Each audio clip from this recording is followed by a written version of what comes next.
अकबर बादशाह को मजाक करने की आदत थी। एक दिन उन्होंने नगर के सेठों से कहा, आज से तुम लोगों को पहरेदारी करनी पड़ेगी। सुनकर सेठ घबरा गए और बीरबल के पास पहुंचकर अपनी फरियाद रखी। बीरबल ने उन्हें हिम्मत बंधाई। तुम सब अपनी पगड़ियों को पैर में और पायजामों को सिर पर लपेटकर रात्रि के समय में नगर में चिल्ला चिल्लाकर कहते फिरो, अब तो आन पड़ी है। उधर बादशाह भी भेष बदलकर नगर में गश्त लगाने निकले। सेठों का यह निराला स्वांग देखकर बादशाह पहले तो हंसे, फिर बोले, यह सब क्या है?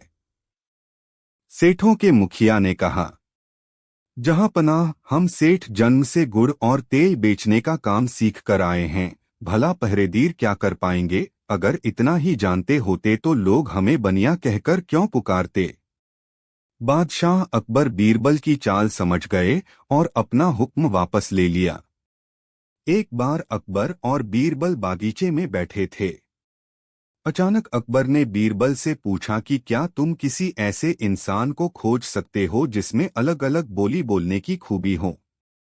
बीरबल ने कहा, क्यों नहीं, मैं एक आदमी जानता हूँ जो तोते की बोली बोलता है, शेर की बोली बोलता है और गधे की बोली भी बोलता है। अकबर इस बात को सुनकर हैरत में पड़ गए। उन्होंने बीरबल को कहा कि अगले दिन उस आदमी को पेश किया जाए। बीरबल उस आदमी को अगले दिन सुबह दरबार में ले गए और उसे एक छोटी बोतल शराब पिला दी। अब हल्के नशे की हालत में शराबी अकबर बादशाह के आगे खड़ा था। वह जानता था कि दारू पीकर आया जानकर बादशाह सजा देगा, इसलिए वह गिड़गिड़ाने लगा और बादशाह की खुशामद करने लगा। तब बीरबल बोले कि हुजूर, यह जो सजा के डर से बोल रहा है वह तोते की भाषा है। उसके बाद बीरबल ने वहीं उस आदमी को एक और शराब की बोतल पिला दी। अब वह आदमी पूरी तरह नशे में था। वह अकबर बादशाह के सामने सीना तान कर खड़ा हो गया। उसने कहा कि आप नगर के बादशाह हैं तो क्या हुआ? मैं भी अपने घर का बादशाह हूँ। मैं यहाँ किसी से नहीं डरता हूँ। बीरबल बोले कि हुजूर, अब शराब के नशे में निडर होकर यह जो बोल रहा है यह शेर की भाषा है। अब फिर से बीरबल ने उस आदमी का मुंह पकड़कर एक और बोतल उसके गले से उतार दी। इस बार वह आदमी लड़खड़ाते गिरते पड़ते हुए जमीन पर लेट गया और हाथ पांव हवा में भांजते हुए मुंह से उलझुलूल आवाजें निकालने लगा। अब बीरबल बोले कि हुजूर, अब यह जो बोल रहा है वह गधे की भाषा है। अकबर एक बार फिर बीरबल की हाजिर जवाबी से प्रसन्न हुए और यह मनोरंजक उदाहरण पेश करने के लिए उन्होंने बीरबल को इनाम दिया। बीरबल एक ईमानदार तथा धर्मप्रिय व्यक्ति था। वह प्रतिदिन ईश्वर की आराधना बिना नागा किया करता था। इससे उसे नैतिक व मानसिक बल प्राप्त होता था। वह अक्सर कहा करता था कि ईश्वर जो कुछ भी करता है मनुष्य के भले के लिए ही करता है। कभी कभी हमें ऐसा लगता है कि ईश्वर हम पर कृपादृष्टि नहीं रखता, लेकिन ऐसा होता नहीं। कभी कभी तो उसके वरदान को भी लोग शाप समझने की भूल कर बैठते हैं। वह हमको थोड़ी पीड़ा इसलिए देता है ताकि बड़ी पीड़ा से बच सकें। एक दरबारी को बीरबल की ऐसी बातें पसंद न आती थीं। एक दिन वही दरबारी दरबार में बीरबल को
संबोधित करता हुआ बोला, देखो ईश्वर ने मेरे साथ क्या किया।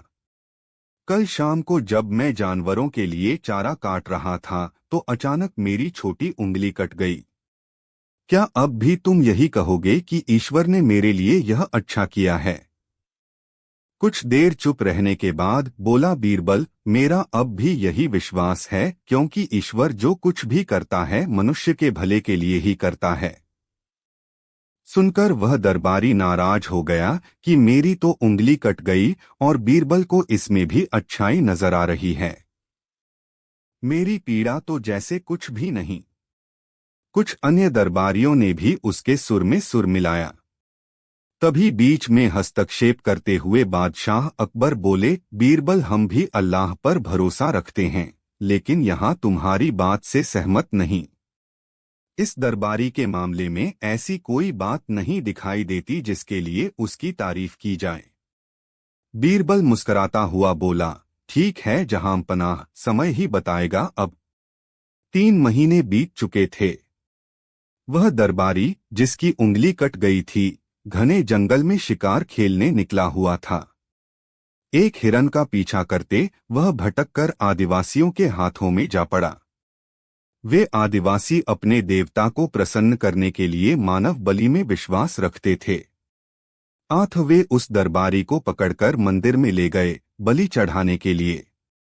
लेकिन जब पुजारी ने उसके शरीर का निरीक्षण किया तो हाथ की एक उंगली कंपाई।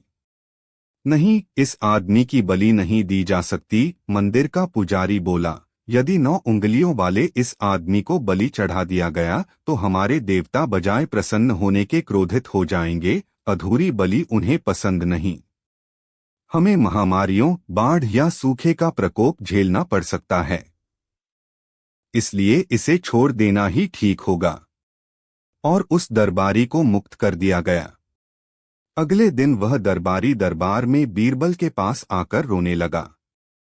तभी बादशाह भी दरबार में आ पहुंचे और उस दरबारी को बीरबल के सामने रोता देखकर हैरान रह गए।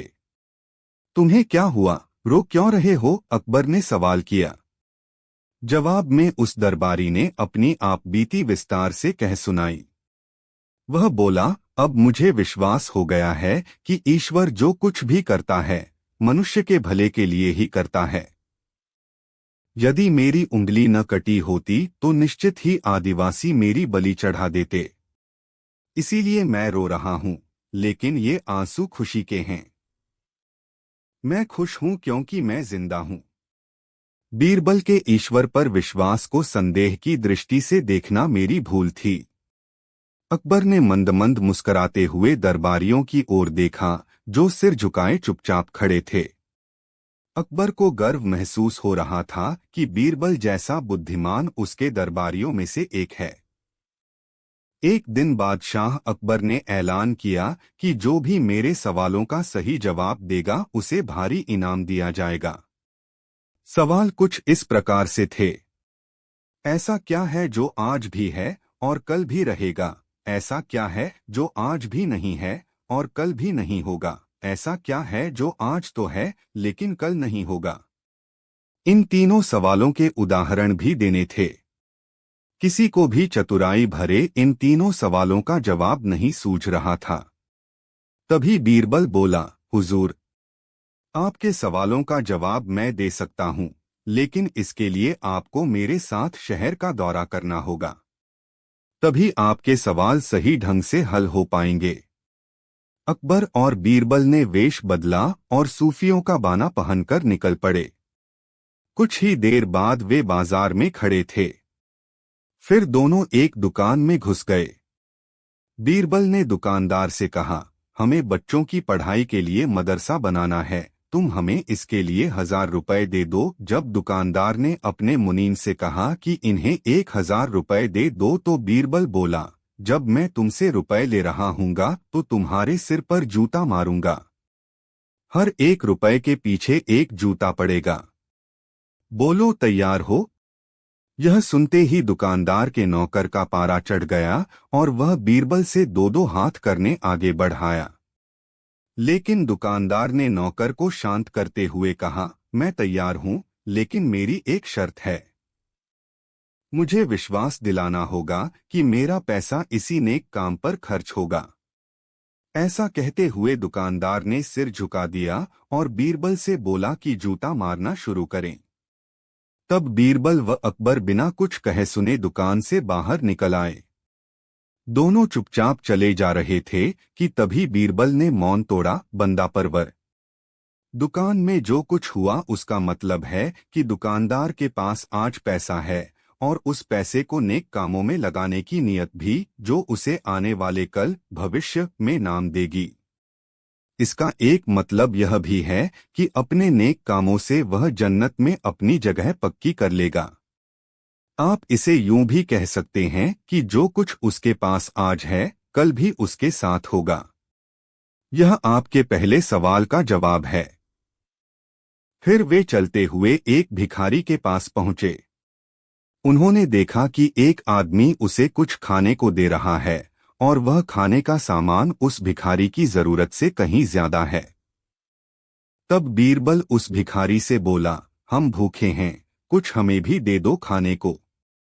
यह सुनकर भिखारी बरस पड़ा, भागो यहां से, जाने कहां से आ जाते हैं मांगने। तब बीरबल बादशाह से बोला, यह रहा हुजूर आपके दूसरे सवाल का जवाब। यह भिखारी ईश्वर को खुश करना नहीं जानता। इसका मतलब यह है कि जो कुछ इसके पास आज है वो कल नहीं होगा। एक बार दूर देश से एक विद्वान अकबर के दरबार में आया। उन्होंने घोषणा की कि वह एक चतुर व्यक्ति हैं और कोई भी उनके सवालों का जवाब नहीं दे सकता। विद्वान ने बीरबल को उसके प्रश्न का उत्तर देने और यह साबित करने की चुनौती दी कि वह सबसे चतुर है। क्या आप 100 आसान प्रश्नों का उत्तर देना पसंद करेंगे या केवल एक कठिन प्रश्न का? विद्वान ने गदगद स्वर में कहा। अकबर समझ गए कि विद्वान बीरबल को नीचा दिखाना चाहता है, लेकिन बीरबल ने आत्मविश्वास से उत्तर दिया, मुझसे केवल एक कठिन प्रश्न पूछो। ठीक है, मुझे बताओ पहले क्या आया, मुर्गी या अंडा? विद्वान ने गरजती आवाज में पूछा। मुर्गी, बीरबल उत्तर देता है। आपको कैसे मालूम? विद्वान मजाकिया ढंग से पूछता है। जवाब में बीरबल कहते हैं, हम इस बात पर सहमत थे कि आप केवल एक ही प्रश्न पूछेंगे जो आप पहले ही पूछ चुके हैं। मुझे एक पेंटिंग पसंद है बीरबल, कृपया एक सप्ताह में मुझे एक बनाकर दे दीजिए। अकबर का आदेश बीरबल को हैरान कर देता है। मैं एक मंत्री हूं महाराज, मैं पेंटिंग कैसे बनाऊंगा? क्या आप मेरा आदेश खारिज कर रहे हैं? क्रोधित अकबर पूछता है। तुम्हारे पास एक कल्पनाशील पेंटिंग बनाने के लिए एक सप्ताह का समय है, अन्यथा तुम्हें फांसी दे दी जाएगी, वह आदेश देता है। बीरबल को एक युक्ति सूझी। एक सप्ताह बाद वह कपड़े में लिपटी एक पेंटिंग लेकर अदालत में आता है। वह पेंटिंग को उजागर करता है और अकबर को आश्चर्य होता है। कैनवास पर जमीन और आसमान की पेंटिंग के अलावा कुछ भी नहीं है। यह क्या है? बीरबल सम्राट पूछता है। महाराज, यह वह पेंटिंग है जो मैंने कल्पना से बनाई है। जैसा कि आप देख सकते हैं, यह घास खाते हुए एक गाय की पेंटिंग है। लेकिन गाय और घास कहाँ है? नाराज अकबर पूछता है। गाय ने घास खा ली, तो गाय कहाँ है? जहां पनाह, अब जब गाय ने सारी घास खा ली है तो वह बंजर भूमि के टुकड़े पर क्या करेगी? इसलिए वह अपने शेड में चली गई। बीरबल एक बार अकबर के राजदूत के रूप में एक राज्य में गए। राज्य के शासक, जिसने बीरबल की बुद्धि के बारे में बहुत कुछ सुना था, वह इसकी परीक्षा लेना चाहता था। राजा ने 1 दर्जन हमशक्लों को अपने जैसे कपड़े पहनाए और उन्हें असली सिंहासन के समान सिंहासन पर बैठाया। बीरबल दरबार में दाखिल हुए। उसने कभी राजा को नहीं देखा था और अब 13 शासकों ने उसका स्वागत किया। बीरबल को पता था कि उसकी परीक्षा ली जा रही है। उसने राजाओं पर नजर डालने के लिए अपना सिर इधर उधर घुमाया। उसने अपनी नजर एक राजा पर डाली।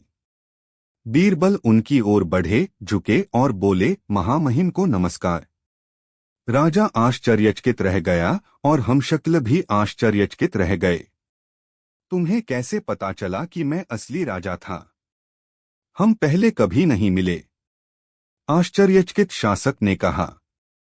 आपकी महिमा, आपके चेहरे का आत्मविश्वास आपको अलग करता है। जबकि आपके हमशक्ल आपकी प्रतिक्रिया देखने के लिए आपको नजरें देते रहे, आप दूसरों की प्रतिक्रिया देखने की आवश्यकता के बिना सीधे देखते रहे। केवल एक सम्राट ही ऐसी दृढ़ता प्रदर्शित कर सकता है, और इसी से मैंने तुम्हें पहचाना। अकबर ने एक दिन अपने दरबार में घोषणा की, मुझे साझा करने के लिए एक समस्या है और मैं तुरंत इसका समाधान चाहता हूं। कल शाम किसी ने मेरी मूंछ का बाल खींचने की हिम्मत की। उस व्यक्ति को क्या सजा दी जानी चाहिए? दरबार में खुसफुसाहट होने लगी। उसे कोड़े मारे जाने चाहिए, प्रधानमंत्री का जवाब आया। नहीं, उसे राज्य से निकाल देना चाहिए, खजाना मंत्री चिल्लाया। दोषी को अधिकतम सजा देने की मांग की गई। इतने शोर के बीच बीरबल चुप रहे। क्या तुम्हारे पास कहने को कुछ नहीं है? बीरबल अकबर से पूछा। जहांपनाह, मैं आपको अपराधी को कुछ मिठाइयां देने की सलाह देता हूं। दरबार में सन्नाटा छा गया। बीरबल के उत्तर से दरबारी आश्चर्यचकित रह गए। मैं आश्चर्यचकित हूं, बीरबल। आप मुझसे कैसे उम्मीद करते हैं कि मैं किसी ऐसे व्यक्ति को इनाम दूंगा जिसने मेरी मूछें खींचने की हिम्मत की? अकबर से पूछा। महामहिम, एकमात्र व्यक्ति जो आपकी मूछों को छूने का साहस कर सकता है वह आपका पोता है। मुझे पूरा यकीन है कि आप उसे मिठाई देने में कोई आपत्ति नहीं करेंगे, बीरबल ने मुस्कुराते हुए उत्तर दिया। एक दिन अकबर ने बीरबल से बहस की और उसे राज्य छोड़ने के लिए कहा। बीरबल ने बादशाह की आज्ञा का पालन किया और चला गया। दिन हफ्तों और महीनों में बदल गए। अकबर को अपनी गलती का एहसास हुआ और उसे बीरबल की याद आने लगी। उन्होंने अपने गार्डों से अपने घर और रिश्तेदारों के घर पर बीरबल को खोजने के लिए कहा, लेकिन वह कहीं नहीं मिले। सम्राट एक योजना लेकर आया। उसने पूरे राज्य में एक आदेश भेजा कि प्रत्येक गांव को 3 महीने के भीतर अकबर को बुद्धि का एक बर्तन भेजना चाहिए। यदि वे इसे बुद्धि से भरने में असमर्थ हैं तो उन्हें इसे हीरे और बहुमूल्य रत्नों से भरना होगा। एक गांव का मुखिया परिषद के सदस्यों के साथ इस आदेश पर चर्चा करने के लिए बैठा कि गरीब ग्रामीण हीरे कैसे दे सकते हैं। बीरबल, जो उसी गांव में छिपा हुआ था, ने कहा, मैं बुद्धि का एक बर्तन प्रदान करूंगा। ग्राम प्रधान ने बीरबल को एक मौका देने का फैसला किया। बीरबल ने एक गमला लिया और एक छोटे तरबूज को पौधे से अलग किए बिना उससे ढक दिया। 3 महीने के भीतर तरबूज इतना बड़ा हो गया कि पूरा बर्तन अंदर से ढक गया। बीरबल ने उसे पौधे से अलग कर दिया और गमले को अकबर के पास एक नोट के साथ भेजा, गमले को बिना काटे या तोड़े हटा दें। अकबर समझ गए कि यह बर्तन बीरबल का है। उन्होंने पहरेदारों को बीरबल को उस गांव से लाने के लिए भेजा जहां से घड़ा आया था। एक बार एक अमीर आदमी ने बीरबल को खाने पर बुलाया। जब बीरबल उस आदमी के घर पहुंचे तो उन्होंने देखा कि वहां पहले से ही कई लोग मौजूद थे। ओह, मुझे नहीं पता था कि आपने इतने सारे मेहमानों को आमंत्रित किया है।